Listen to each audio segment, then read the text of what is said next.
There's a drive to deep. Oh my God, an insane goal! I've just seen the most insane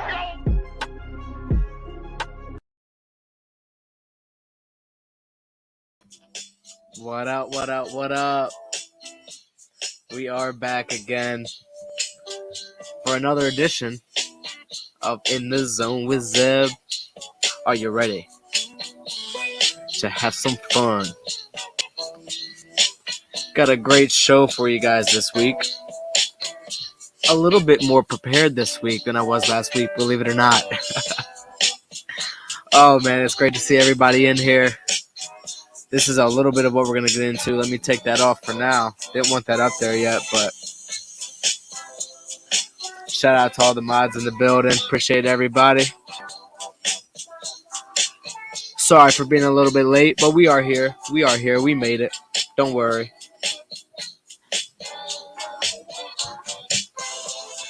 So, a lot to talk about today. Obviously, we got into the UFC over the weekend. I'm going to have to tell you guys about that, how I was watching that with my man Healthy Bearded there in the chat.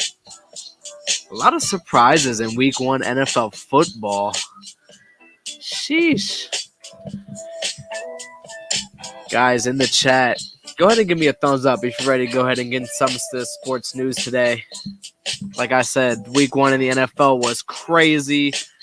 Things are heating up in the MLB playoff race as October is getting closer and closer. Oh, man. If you don't mind, on your way in, go ahead and hit that thumbs up for me. I really appreciate that. If not, if you're not liking the stream, hit the thumbs down. Give me that feedback. I need to know when to get better, too. You know what I'm saying?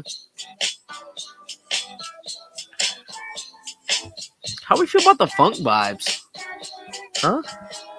How we feel about the funk vibes? Ladies and gentlemen, I am your host, Zeb Media. Appreciate you guys joining me again. We are live every Wednesday at 7 p.m. Eastern to cover all things breaking sports, sports gambling, anything you could think of. We're going to cover it. And with that being said, we are in the swing of the MLB season. We are getting into football season. And there is a lot going on in the combat sports world, ladies and gentlemen. So, without further ado, are you ready? Let's go ahead and get into it. I appreciate everybody in the chat hanging out with us. If you don't mind, if you want, you could share the stream out on your Instagram, your Facebook, your Twitters, wherever you guys think you can reach some people that, want to hear about some breaking sports news. Maybe they just don't know about the stream yet. Go ahead and share it out for me. Really appreciate that too. So, we are going to start things out with what was a crazy card in the UFC 279. Now, ladies and gentlemen, the main event, I guess we'll go ahead and get right into it. Nate Diaz, Tony Ferguson, two legends of the sport, two guys that are well respected by everybody that knows anything about the UFC. You know these guys are warriors, and you knew that we were going to be in for a interesting scrap, to say the least. If you guys were able to catch the fight, it was a very interesting fight with moments of Nate Diaz almost taking a break, facing Tony with his back and his hands on the cage, as almost as saying, I'm just taking a breather, which was pretty funny. The dudes had a good fight. It was a lot of good sportsmanship, plenty of respect between the two legends, which you love to see. Up until the fourth round, pretty close fight. Guys, throwing back and forth. Tony beating up Nate's leg pretty good. I know he was eating up those leg kicks a lot, but Nate kind of was coming back with the combos and hitting them. I know Tony's leg ended up actually getting cut from throwing all the leg kicks. So going into the fourth round, Nate Diaz was ready for what Tony was bringing to him. Nate Diaz prepared for a wrestler the entire camp. And when Tony's corner told him to shoot him for the takedown, you're talking to a guy that is Royce Gracie, you know what I'm saying, black belt jiu-jitsu. Nate Diaz automatically sinks in the guillotine choke. and submits Tony Ferguson at the 2-minute 52-second mark of round 4. And then in the co-main, Khamzat Chimaev, the man that seems like he is unstoppable. This man did not eat one significant strike in his Darce choke win over Kevin Holland. Round 1, he didn't even give this man a chance. I like Kevin Holland. Kevin Holland is a warrior, but it seemed as soon as they came out, Holland had his hands high.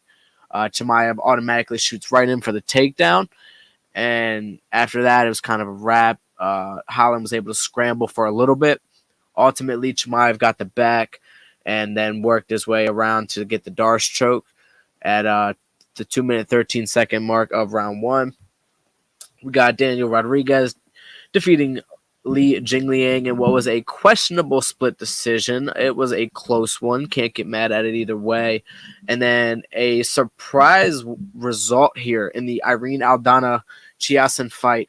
Chiasson was fighting a great fight, using the wrestling very effectively.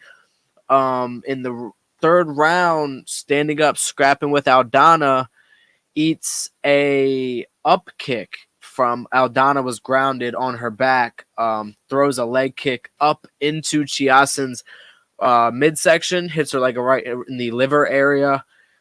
Macy goes down, TKO win for Aldana. Johnny Walker is able to get a rear naked choke submission over Ion Cutelaba. And then in the prelims, we had some of the underdogs hit. We had Chris Barnett was able to get the win. So good night of fights. Good night of fights. If you guys saw my post, Chris Barnett obviously doing his signature front flip celebration, getting 2 beers on his way out. Nate Diaz talking about, what's next for him, saying he wants to go possibly into some other type of combat sports, some type of promotion thing. Not exactly sure what he was, leaning towards there, but we'll see. Obviously, his career is not done. He wants to keep going in some sort. Going to be interesting to see if Khamzat Chimaev, what's going to be next for him. Does he get the Colby Covington fight? Because Leon and Kamaru will do the rematch. We'll see. So a good night of fights. Go ahead in the comments. Let me know if you watch this card, what was your favorite fight of the night? And not just, just because it's your guy. What was your fight of the night? Who surprised you the most? Who gave you the best performance? Appreciate everybody in the comments. I see all you guys joining in. Shout out to all you guys. Me personally, I'm going to go ahead and give performance of the night. I can't help but give it to Khamzat. When you come out and you don't even get hit, this man, ladies and gentlemen, this man didn't even get punched. You know what I'm saying? So, me personally, Khamzat Chimaev, performance of the night. Do I like that he missed weight? No. Do I think it's a bad look? Absolutely. It's definitely going to affect this next fight. Does he have to go to 180, or is he going to be able to make this weight, at 170? We'll see. So, Rocky versus Apollo Creed in the comments, I see. Yeah, it was an interesting result. I think, with the Tony Nate fight, that one also could have went either way. But good to see Nate be able to get the win with his way out. So, any more surprising performances from you guys? Like I said, I like Khamzat. Daniel Rodriguez split decision was a little bit, a little bit close for me, but I can't be mad at it. Or like, how about that Aldana up kick to the midsection, taking her out with a liver shot? Absolutely nuts. Absolutely nuts. So, continuing with UFC, if we go ahead and look forward, Chris Barnett with the comeback, yeah, absolutely. It was a great fight from him. We look forward to this Saturday. Sandhagen versus Song Yadong. This one is going to be a great fight as well.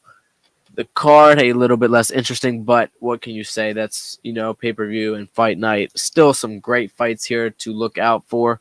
Um, Obviously, we'll go ahead and start with the main event here. Number 4 ranked Corey Sandhagen in the bantamweight division. A guy that still a title contender, wasn't able to quite get there after fighting Jan, but we'll see if he's able to get Song Yadong here. What's going to be next for him, because he could easily get his way back in there to get that title shot. Song Yadong, a guy coming in ranked at number 10, looking to kind of climb his way right into that title picture. Kind of right on the outside looking in, though, in a bantamweight division that is not empty, but not crowded. So we go ahead and look at the odds. Sandhagen, all these odds are brought to you guys by FanDuel. That's where I get all my odds from. That's the one that I look at. So these odds can vary if you guys are using different sports books. But Sandhagen's sitting around a minus 215 favorite in the bout. Song Yadong coming at plus 164. Looking through the rest of the fights, Andrew Okani versus Rodriguez. We got Philly versus Algio, Pfeiffer versus Armadovsky, Bozier and Nascimento, and then Hernandez Barot to round out the main card. One on the prelims you guys can look out for. Watch the women's 125 or 135 bout down there with Robertson. Could be an interesting fight. Could be a fun fight. Definitely a fight that might not go the distance. Outside of the main event, look for maybe the big boys to be swinging early with Bozier and Nascimento. That could be an interesting, first round or two. Hopefully get a knockout there. So if we're looking at main event with minus 215, it's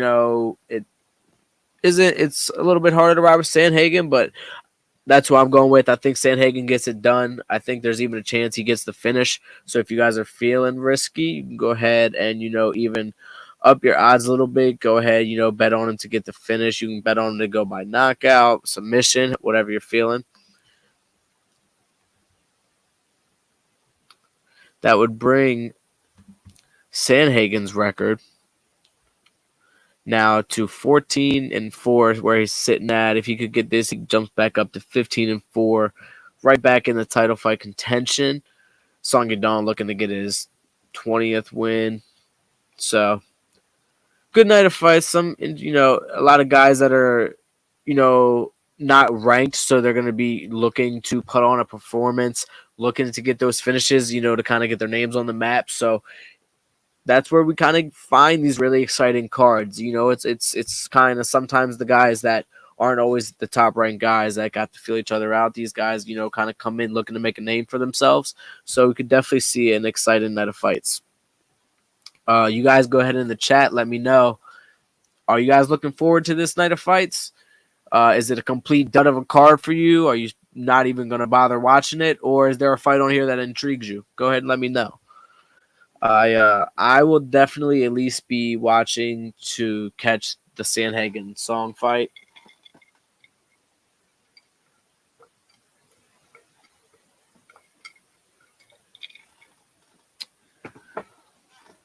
I think that one will be a good main event.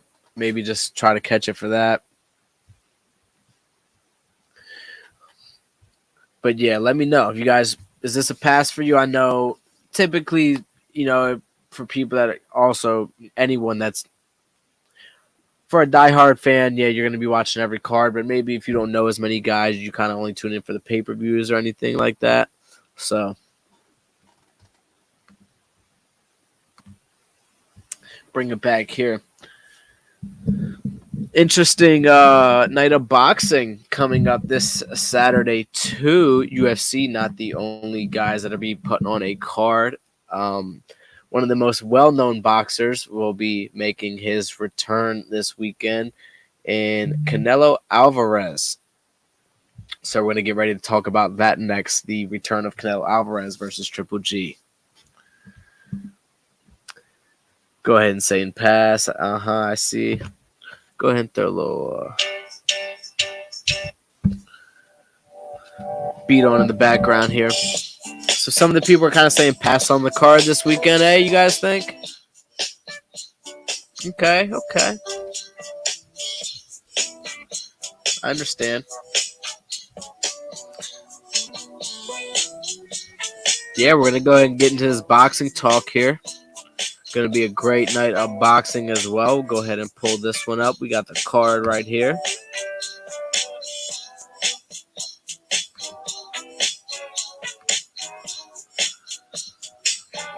Canelo versus Triple G. For you guys that don't know, Canelo actually has won against Golovkin 3 times. This will be the third bout between the gentlemen. The first bout resulting in a split decision, a draw, and then the second bout going to Canelo. So here we go to end it, to see, can Triple G put ones across the board? Can he make it 1-1-1 and force, maybe one more? Or is this it? What do you guys think? Let me know in the comments as I get ready to just run through these other fights real quick. Who do you guys got this weekend? Saul Canelo Alvarez returning to his original weight division because I lost money when he went up in weight. So he is back at his original weight. He is sitting at a heavy favorite against Golovkin. Let me guys know, do you think he's going to be able to pull it out? Got Canelo by TKO in the 8th or 9th. Yeah, so we go ahead and look at this co-main event as well. As you guys let me know, what do you think? Alvarez and Golovkin, who is your fight pick there? Jesse Rodriguez will be taking on Israel Gonzalez, the WBC Super Flyweight Championship bout. And this is going to be a good fight as well. I can see, some people in the comments were excited about the second one as well.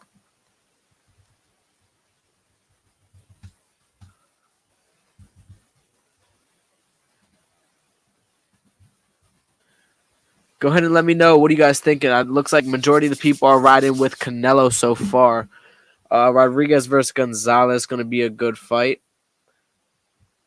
Looking through the rest of the card, we have Austin Williams taking on Kieran Conway for the WBAL International Middleweight Championship. And then we have 2 super middleweight bouts to round out the main card. Obviously, I think I will also be riding with Canelo here. I think he's going to be able to get it done. I'm going to go ahead and take him. Give me Canelo in like the 10th or so, somewhere around there, the later rounds. I think he's able to put him away. Shout out to my boy Roger Sports Talk in the chat. So I'm going to ride with Canelo. Rogers, what do you got? What do you think? Canelo or Triple G here for the third bout? I'm going to take Canelo 10th round. Definitely going to be a great card, though.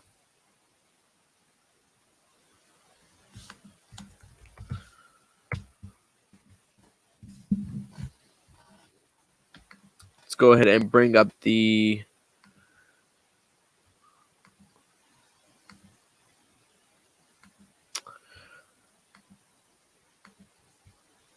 Sorry about that.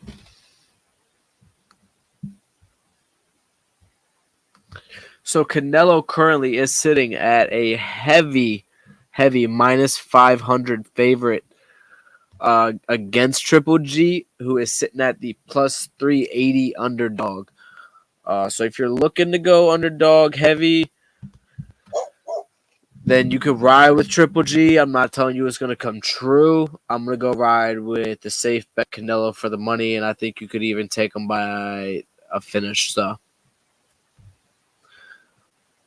and the entire chat riding with Canelo. So interesting to see. Not many people, believing in Triple G. And I know there was a little bit of talks, saying that, this was a fight they had talked about before. And, Canelo kind of maybe was suggesting that since he had beat him the last time, he didn't want to fight him again. He thought that, he kind of put it away after the last fight. But now that some people are suggesting that Triple G hasn't looked so good maybe in a few fights, that Canelo is now open to it. So, people kind of saying that Canelo wants to get him on his, on the downslope. Maybe Triple G is kind of on his way into a down period of his career. Who knows? Is that true? I don't know. I didn't say it. I think it's a good fight for Canelo to come back down, though. I think he'll be a lot more comfortable back down at his average weight. No, Rampage Jackson is not fighting anymore. He is retired. So that, I think, will wrap it up here for the Combat Sports Corner. We'll go ahead and move into the next round of sports that we want to go ahead and talk about, because things are also heating up in the race for baseball. We go ahead and bring this full screen. The Guardians were able to take the win today. The Astros with the win over the Tigers. Rockies 3-0 over the White Sox. And then the Pirates able to pull out the 10-4 win over the Cincinnati Reds. So we go ahead and look at the rest of the odds here for today. The Padres were down to the Seattle Mariners 6-1. Philly is sitting as the favorite against the Miami Marlins. Baltimore comes in as a favorite against the Nationals, who are at plus 130. Tampa Bay coming in at minus 102, kind of even almost with Toronto. The Yankees obviously going to be coming in as the heavy favorite against the Boston Red Sox. You got the Cubs taking on the Mets, where the Mets will be favorited. Royals a plus 172 underdog against the Twins. St. Louis Cardinals will be the underdog against the Milwaukee Brewers tonight, and then so will the Oakland Athletics be the underdog as they take on the Texas Rangers. And then to finish the night, we have the Los Angeles Dodgers, obviously the favorite, minus 120 against the Arizona Diamondbacks. So, good slate of games here today, though, guys. Good slate of games, eh? How many home runs will Judge hit? Oh, man. Let's go to our Judge tracker. How many home runs does Aaron Judge have right now? He is at 57. 57 home runs. I mean, that's insanity. Oh, if he's at 57, let me see. How many exactly games do you guys have left?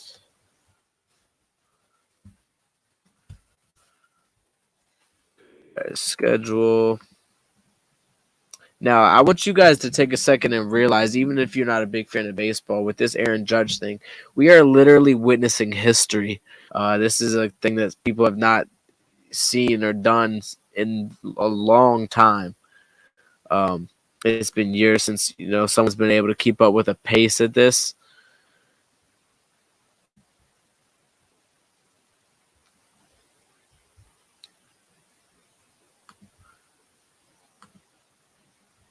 All right, so got about you guys end the season on October 5th is your last game. I'm gonna go ahead and give him 60. I'm gonna go ahead and give him 68. He's gonna hit 11 more. I'm gonna give him 68. So you guys heard it here first. That's my official prediction. Let me hear. What do all of you guys in the comments think? That's a good question. How many home runs do you think Aaron Judge hits by the end of the year? Roger Sports Talk coming in with 64. I know the Yankees fan Mark Brown with a 70 there. So let's go ahead and look at the rest of the game slates though today. Uh, Obviously, like in some of the favorites here, obviously go Yankees heavy against the Red Sox. I feel good. Orioles taking on the Nationals should be another lock for you guys. If we're gonna go ahead and talk best dog, I gotta ride with the St. Louis Cardinals in a close match against the Milwaukee Brewers. You got to believe in that Cardinals team right now with Albert Pujols, Paul Goldschmidt. I think St. Louis Cardinals is a good underdog to take today. So 66 in the chat.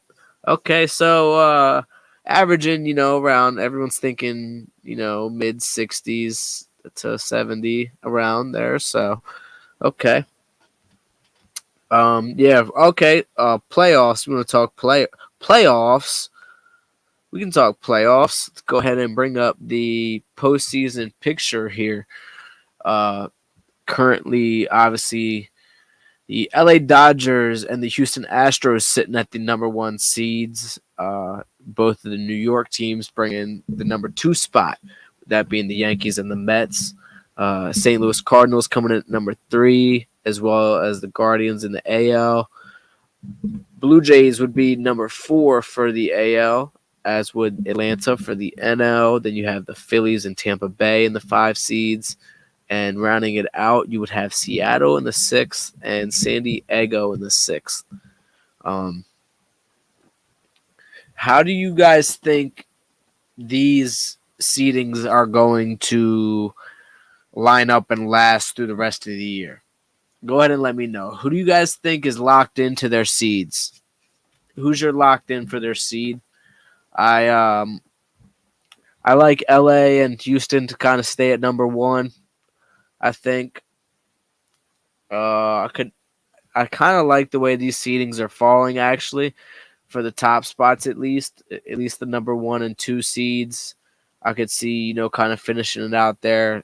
4 through 6th is kind of where I get a little confused at. I think I like St. Louis. I like the Albert Pujols magic. I believe in them. I could see them even creeping up with Atlanta, and then them being a 3 and 4. So I think they'll either flip flop between there. Philly, don't know how much I believe in Philly. I think I do like some of their players, but I don't think they'll be able to clutch it out. They might be able to still stay in the 6th seed, or they might last through the first round, but they'll make it to the first round, but that's going to be about it. San Diego, I do like though, so I think the San Diego St. Louis series could be close. I like San Diego with Tatis a lot more though than I do now. Braves will win the NL East. Oh, if I can pick 3 teams by guessing, Mets, Houston, and the Dodgers. Liking the Yankees at 2. Seattle can jump Tampa Bay. Yeah, I think Seattle is a team that could even jump up to maybe that 4 seed. If we go ahead and let's look at the wild card standings here. I think Seattle could honestly jump Tampa Bay and Toronto and get that number 4 seed. Toronto might be able to clutch it out though, but I think those 3 can definitely flop. I could see Milwaukee kind of sneaking in past Philly. If I'm going to be honest with you guys, even though, they're about 3 games or so, 2 games behind the Padres, but I like the Brewers to sneak in on the NL, but I kind of like where that's sitting. And don't sleep on the Baltimore Orioles still, guys. We got a little bit of baseball left. Orioles are 5 games behind. Kind of let it get away a little bit more from us here. Being 5 games behind kind of sucks, but we're right there still. So definitely could sneak our way into that 6th seed. I'm telling you. So Orioles magic. You got to believe it, guys. Take it to the bank. But we will talk about that more as we get closer and closer and closer to October. We are on the road to October, and the race is heating up. The race is heating up. One more question before we go ahead and get out of here, because people aren't believing that the Orioles are going to be able to go ahead and get in there. Who is your guys' sneaky dog to maybe get their way back into a playoff spot? I know we're kind of getting, towards the end here, but there's still plenty of time for a few of these teams to be able to sneak in. Like I said, I definitely like the Orioles and the Brewers to be able to sneak in. Obviously, they're the first teams that are sitting out, though. If I have to go a little bit sneakier, maybe the Twins. I could see the Twins maybe going on a streak, but it's a long shot. So I do like the Brewers and Orioles to make a run, though. Honestly, I do like them both. I like them both. If I had to pick one, I'm picking the Orioles, though. Just saying. Wow. Crazy.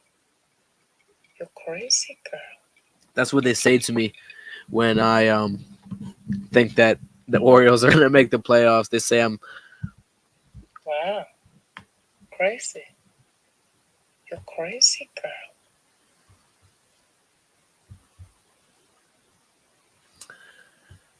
Angels will make their MVP Ohtani. Someone's saying Ohtani. I see Brewers in the chat.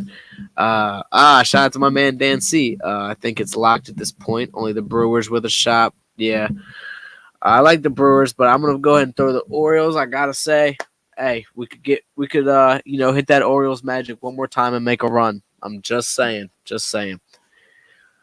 But the people have spoken, so it does look like the seeding is getting a little locked. We will keep up on that as the season gets closer and closer.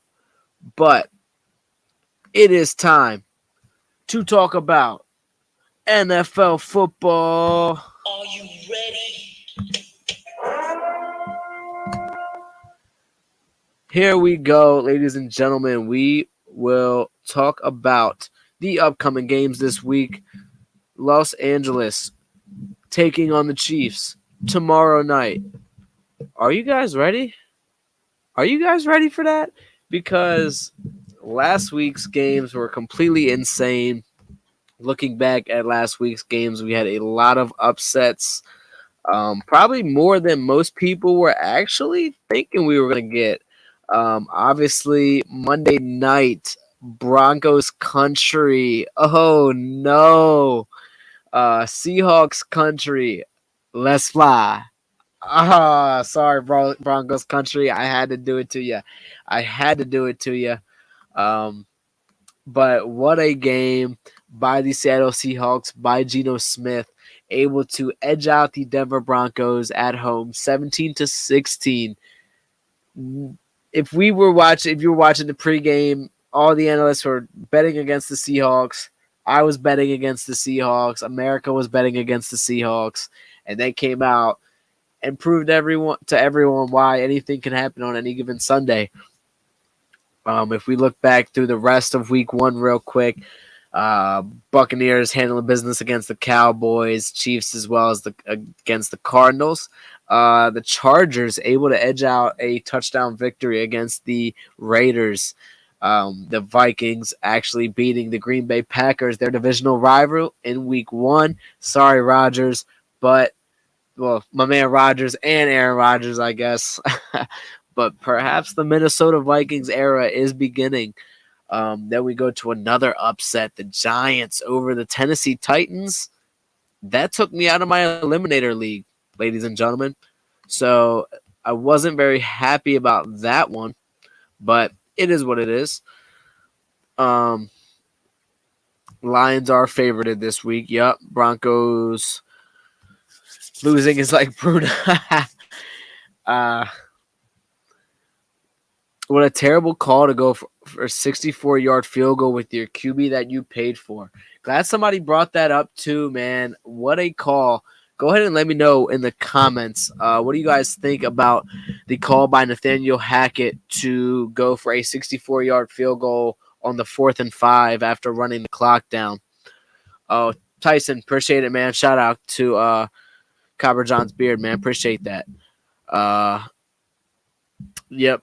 Dak Prescott. We will talk. We're going to be talking about all that stuff here in a second too, injuries and stuff like that. I wanted to go over the week 1 results here real quick. But yeah, what did you guys think about the Nathaniel Hackett call to go for it? Honestly, at the end of the day, it was a tough call, being that it was 4th and 5. They were, around their own, what were they on their own 40-ish or 30, whatever that 64-yard field goal makes for. So almost at midfield, kind of tough call to make, but you bring in a guy that, you traded your team for and, you're paying all this money for. You guys just signed him to a brand new deal. That's got to be your guy that you trust. I know Brandon McManus has a leg and he has a great boot on him. And, maybe you think 64 yards he can make that, but that's a little bit too far maybe to kind of, be stretching it. I think he was in a tough position, though. Especially like I said, it wasn't 4th and 1, it wasn't 4th and 2, it was 4th and 5. So, you don't say if he goes for that and he doesn't get it, then he looks like a dummy because they have the ball at midfield and they only need 1 first down to get the win. So tough call, but at the end of the day, yeah, you got to trust your guy. Right? A terrible call. I can't express what I feel about the call. Oh, man. Going on to the rest of the games, the Commanders were able to handle business against the Jaguars. And then the Saints, actually a pretty close game against the Atlanta Falcons, 27-6. Browns over the Panthers and Baker Mayfield was not able to beat his former team at home. The Browns able to kind of go in and handle business 26-24, a very close game at the end. Cleveland hitting the game-winning field goal and able to clutch that one out.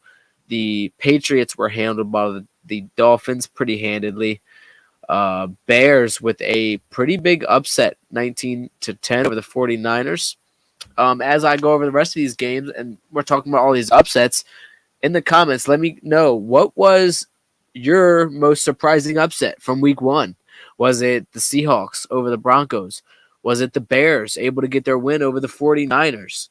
Go ahead and let me know, guys. What was your most surprising upset? Was it the Browns? Was it the Steelers overtime win against the Cincinnati Bengals, 23-20?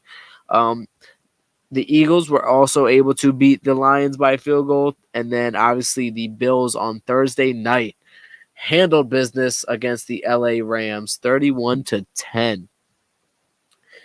And last but not least, y'all thought I forgot about it?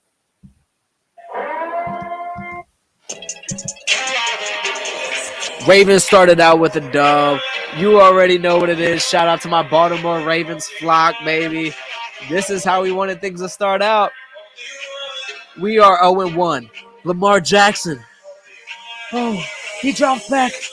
He hits Devin Duvernay. He hits Devin Duvernay again. Rashad Bateman. Oh, my goodness. Flacco can't stop getting hit. The defense was crazy. Man, how about them Ravens? Are you guys kidding me? Defense handling business. Didn't even give Flacco the chance to throw the ball. I won't even give you the chance. Hey, sorry, Ellie, but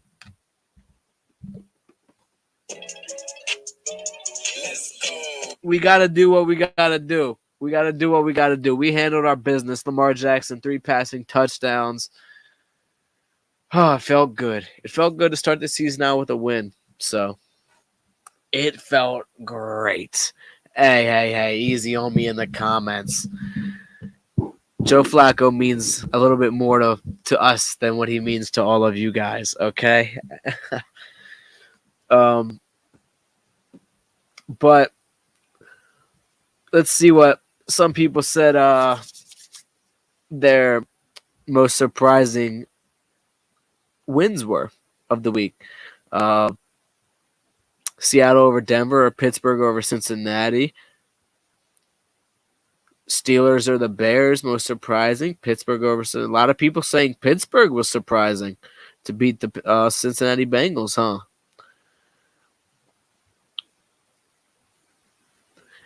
Yes, it does count as a win if you beat the Jets. Hey, we have to take every win. We got to take every win. So we'll go ahead and start looking into the next week of games here. I'll bring this up for you guys. Start out with my weekly picks for this upcoming week. As the Chargers are taking on the Chiefs, I'll ride with the underdog Chargers. I'll ride with the Bucks over the Saints. Obviously, I'm going to take the Ravens over the Dolphins. I think we're going to have a little bit tougher of a matchup this week, but it'll be a good game. Colts over the Jags. Give me a Baker Mayfield comeback over the New York Giants, who were actually able to beat the Tennessee Titans somehow this week. Don't ask me how, because I don't know. I literally don't know. I was anyway. Steelers, as much as it pains me to say it, I'll take them over the Pats. I'll take the Browns over the Jets, and I'll take the Bengals over the Cowboys. I have the entire AFC North winning this week. I didn't pick someone for the Commanders-Lions game. That is going to be a close one, too. I think that's why, because it was my last one and I didn't pick it. You know what? My fantasy quarterback was Dak Prescott, and I had to pick up Carson Wentz, so give me the Washington Commanders over the Detroit Lions by a field goal. Sorry, Detroit. I love you. I love how you battled. Didn't really love how Washington played, but give me Washington in the upset. I like their offense. I like their weapons, and I think it is just going to be a close game coming down to the last possession. Packers will actually get a win this week, I think, over the Bears. I think the Rams will be able to get a dub. I didn't pick anyone in the Niners-Seahawks game either. I think that one's going to be a close one. Give me... I don't know. Give me Geno. Give me Geno over the young Trey Lance. And the Niners to be, unfortunately, an 0-2 to start their season. Give me the Seahawks to upset the Niners too and the Niners to be a little bit of a disappointment to start the season. I'll take that. And then we'll take the Broncos over the Texans. Russell Wilson to get it back this week. I'll take Devontae over the Cardinals. And then another underdog this week. This is actually going to be my game of the week here. And this is actually going to be my best dog of the week. That's right. The best dog of the week. Officially, Zeb's best dog of the week will be the Minnesota Vikings against the Philadelphia Eagles. It's going to be a close game. It's going to be an amazing game. I'm so hyped that that's going to be the last game on Monday night. Don't miss that game, but give me the Vikings taking it over the Eagles. And then the Bills will also get the win on Monday night over the Titans. Yes, I said that right. We have 2 Monday night football games this week, ladies and gentlemen. Yes. Now let's go ahead and look at these odds.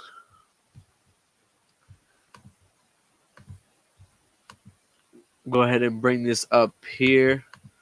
Let this tick down there at the bottom.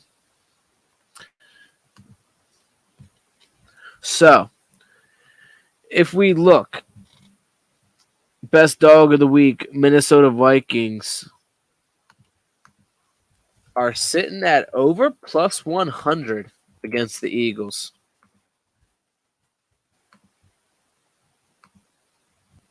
Over plus 100 for the Minnesota Vikings in a Monday night clash against the Philadelphia Eagles. They sit at plus 112.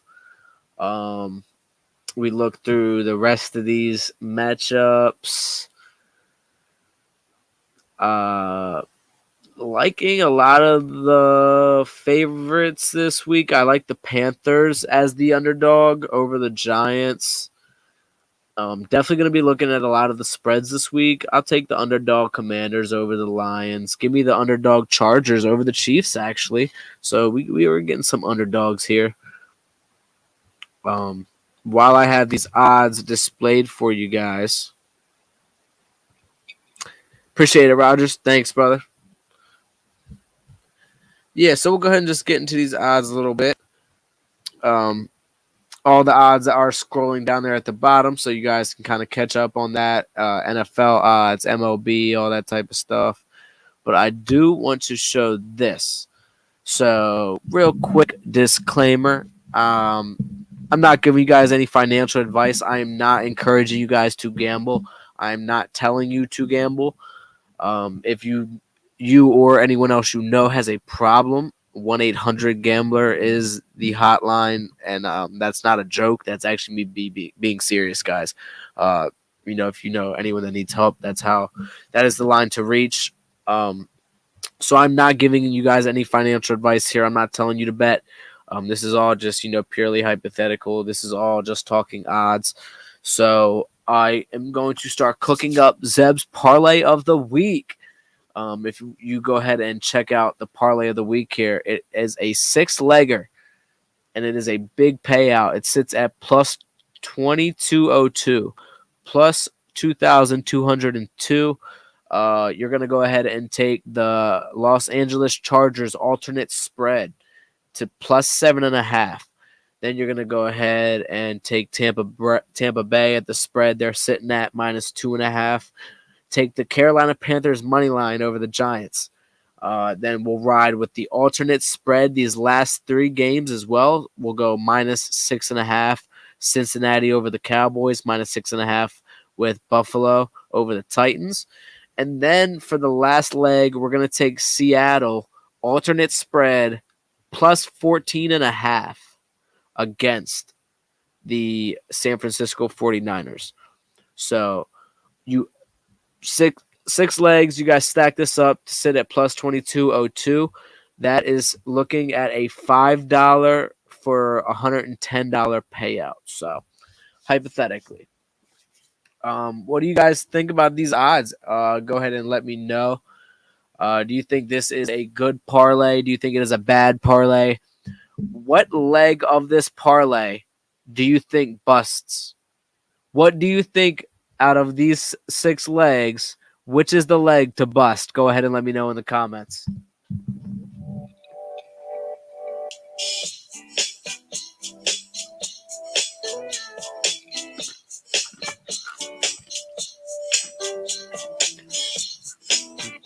If I'm going to be honest with you guys, the one that makes me the most nervous is probably the Chargers.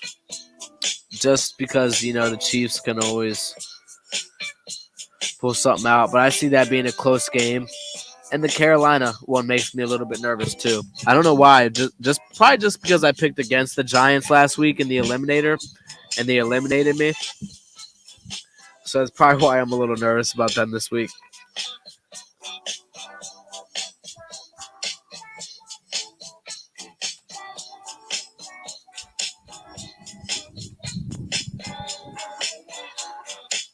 You can also let me know in the comments if you guys can see these odds on the screen here. Who's your favorite underdog this week? What underdog are you guys riding with? You got the Chargers and the Chiefs. You could take the Commanders over the Lions. Is anybody riding with the Jets this week? Who likes the Saints against Tampa? A lot of underdogs. Go ahead and let me know who's your guys' favorite underdog of the week. Could the Steelers get another win? They're sitting as an underdog against the Patriots at plus 108. There's a lot of them this week. A lot of good dogs.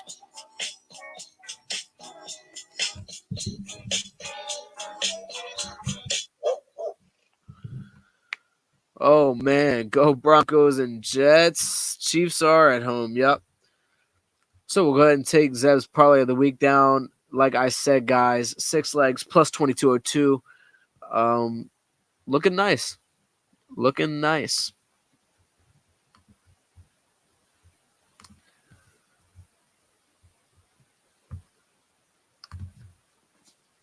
So now that we have went over the odds for the week, we have talked about our picks for the week. We'll go back here. Like I said, I'm going to go ahead and take the Commanders over the Lions this week.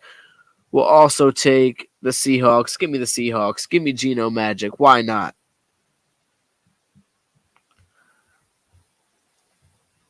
Yeah, Buffalo sitting at as a heavy favorite this week too. That's why I'm going to go ahead and ride with the spread for Buffalo as they're taking on the Titans. They sit at a minus 460 underdog, guys. The Buffalo Bills are a minus 460 underdog at a minus 9.5 spread. Sheesh. That is crazy. Wow. Crazy. You're crazy, girl. I will take the Bills minus 6.5 though this week, like I said. So, before we keep moving on, there was a lot of stuff that happened in the NFL in the past week that I want to kind of catch up on real quick. I want to go back and just talk about some of the notable injuries that were sustained over week one. It seems like most seasons, week one, you get a lot of guys that do get hurt just because guys are readjusting back into the season, getting their bodies back into the swing of things, and it can be pretty rough on guys. It's a really physical game. Let's look at some of the key injuries from week one. We go ahead and start out with my Baltimore Ravens. Jawan James, our offensive tackle, suffered a torn Achilles. And not only Jawan James, but we also lost Kyle Fuller to an ACL, our cornerback. So already without Marcus Peters, got to hope that he comes back soon because losing Kyle Fuller is definitely going to be a big problem for the Baltimore Ravens. We look at the Cincinnati Bengals. T. Higgins, wide receiver, actually suffered a concussion and was ruled out for the remainder of the game against the Steelers. I know some of you guys probably saw Najee Harris go down with a foot injury. He is actually good to go for the next week. He is good to go. So we will keep moving on. Dallas Cowboys, obviously a big one for the Cowboys. Dak Prescott will be out at least a few weeks. He has to go. He has just underwent surgery on his hand. Jerry Jones seems optimistic that he's only going to be missing a couple of weeks, so he doesn't want to put him on the IR. We will see if that's the case. I'm guessing it's just going to kind of depend on the recovery after the surgery, the rehab. We'll see how Dak, how his hand feels throughout his recovery. Offensive lineman Connor McGovern also left, and Jaron Kearse for the Cowboys. So 3 injuries there for the Cowboys.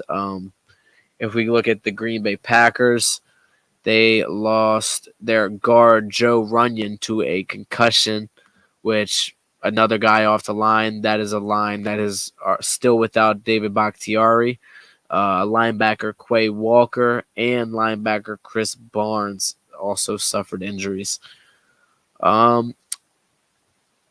Cornerback Trent McDuffie for the Kansas City Chiefs, the rookie, injury for him. That was a hamstring that ruled him out. The Raiders lost the young man Trayvon Moehrig. A big one in the AFC West, Keenan Allen suffered a hamstring for the Los Angeles Chargers. That should probably sideline him at least a week or a couple weeks. We'll have to monitor that and see.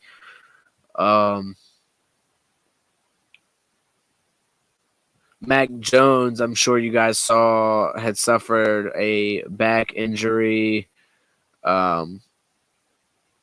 Tests were negative, but, we'll have to keep monitoring that. Odds are, I think Mac will probably be okay. New York Giants, another wide receiver goes down. Wan'Dale Robinson, the young man rookie, suffering a knee injury.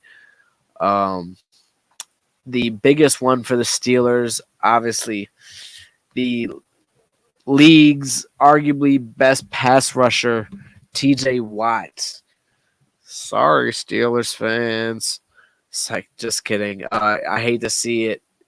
TJ Watt, a man that plays at an elite level. Tore his pec muscle, will be out 6 weeks. Out 6 weeks, and we'll have to keep monitoring that one.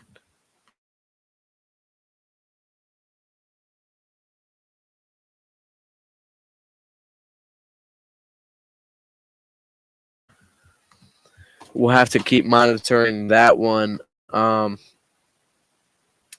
6 weeks, for TJ Watt. Sorry about that, guys.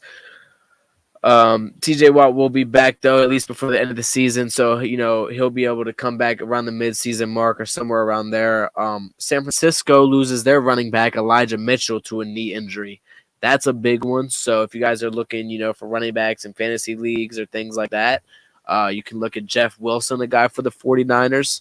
Let me know in the comments as I'm going through this. Who do you guys think is the biggest? What was the biggest injury this week? I got a feeling a lot of people are going to be saying TJ Watt. Obviously, that probably is. Dak Prescott, arguably right there too, though. So,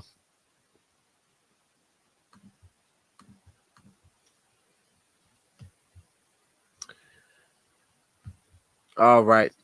So, as you guys go ahead and let me know, who do you guys think is the most, detrimental injury? I obviously, like I said, while I do think TJ Watt it has to be probably TJ Watt. Dak Prescott's going to be right there. If not, like I said, you could almost even argue him first because, the Steelers defense could kind of survive. Not really as great, but without Dak Prescott, Cowboys offense has no one to distribute the ball really there. So before we get ready to close out here, I do want to go over some of the standout guys from week 1. We go ahead and real quick look at the Pro Football Focus highest graded defensive players. On defense, for the defensive line, you had Jeffrey Simmons. Then you had Myles Garrett as the edge rusher, linebacker Ernest Jones for the Rams. Surprisingly, even after they got cooked. DJ Reed for the Jets. See, this is why this doesn't really – I don't really like going off this. Safety Derek Forrest as a 91.5. Because these guys all had good, amazing, single performances, but it just wasn't enough to kind of contribute for all of their teams and help them out. So, my standout of the week has to probably be Justin Jefferson. Coming out, cooking up on the Packers, putting up 2 touchdowns, putting up well over 100 yards, putting up almost 200 yards on him. He had 9 for 184 and 2 touchdowns. So Justin Jefferson, definitely my standout player of the week. Look for him to keep that going throughout the rest of the season too. I think under Kevin O'Connell, they got a good system over there now, so I think they'll be looking good for the rest of the year. If there's any questions you guys wanted to go ahead and get out there before we get ready to kind of wrap things up here on In the Zone, go ahead and throw them in the comments and let me know. I am your man, Zed Media. Not quite as long as of an episode today. Kind of try to condense things a little bit more for you guys. I see people talking some hockey talk. We will be getting into hockey and basketball talk soon, as the hockey and basketball preseasons are both quickly approaching. We'll be very busy during that time period, as we'll be having to cover football, playoff baseball, hockey and basketball, and combat sports. But I wouldn't have it any other way, baby, because sports are back. Zeb Media's back. And this is what we do. This is what we do.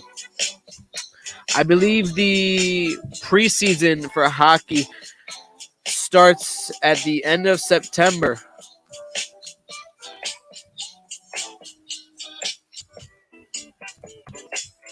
Yeah, end of September, the NHL preseason will start.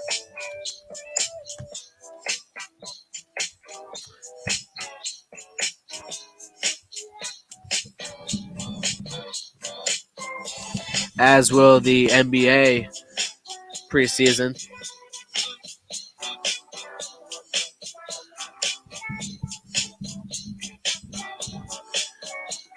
We will keep watching to see if my man Lamar Jackson can keep performing and can show the Ravens what he's really worth. And if he can stay in Baltimore, and if we'll shell it out.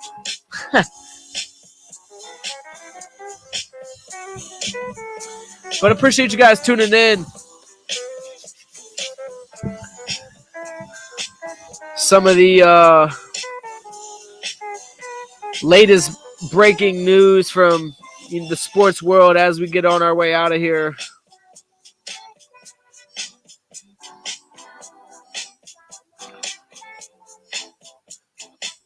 Broncos star safety Justin Simmons is on the IR with a thigh injury. Serena Williams has teased a return to tennis. Cites the trend started by Tom Brady.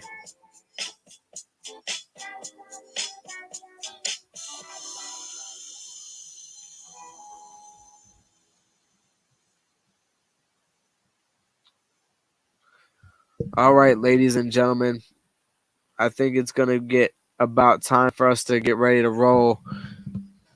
As always, I appreciate your guys' viewership. I appreciate you guys tuning in every week to In the Zone.